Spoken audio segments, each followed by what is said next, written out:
ராமநாதபுரம் பெருந்துறை இங்கே தான் கொஞ்சம் அதிகமாக பெஞ்சிருக்கு.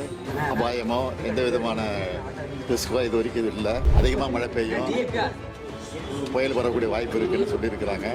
அது யார் சொல்கிறா? எதிர்கட்சி தலைவர் சொல்லிட்டு இருக்காரு. எதிர்கட்சி தலைவர் தொடர்ந்து சொல்லிட்டு இருக்காரு. அது தவறான செய்தி. ஆச்சி ராயல் குலோப் ஜாமுன் பேக்ஸ் ஒன்று வாங்கினால் ஒன்று இலவசம். அதிகமாக பெஞ்சிருக்கு. அதே மாதிரி தேனி மாவட்டம்,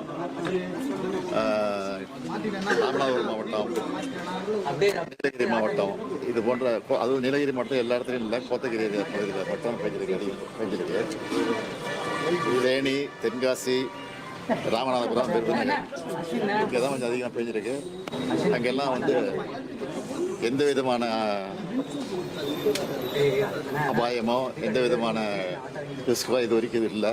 நல்லபடியாக போயிட்டு இருக்கு, ஒன்றும் பிரச்சனை இல்லை. 21 அதிகமாக மழை பெய்யும், புயல் வரக்கூடிய வாய்ப்பு இருக்குன்னு சொல்லியிருக்கிறாங்க. அதனால முன்னெச்சரிக்கை நடவடிக்கை கூட எடுத்திருக்கிறோம். இதுவரையும் கேம்பில் தங்குறதோ அவங்கள அப்புறப்படுத்துறதோ, கடலோரம் இருக்கிறவங்க, ஆற்றோரம் இருக்கிறவங்களை அப்புறப்படுத்துறதெல்லாம் இது வரைக்கும் ஒன்றும் இல்லை, இது வரைக்கும் இல்லை. இருந்தாலும் தயாராக இருக்க வேண்டிய எல்லா கலெக்டருக்கும் சிஸ்டம்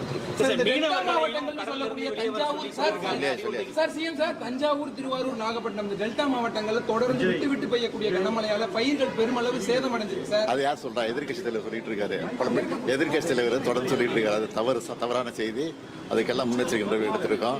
கிடங்களை கொண்டு வைக்கலாம் முயற்சி பண்ணிக்கிட்டு இருக்கோம். இன்னும் கொஞ்சம் இருக்கு, அதையும் பண்ணிவிடுவோம். இந்த 2 நாள் அதையும் பண்ணிவிடுவோம்.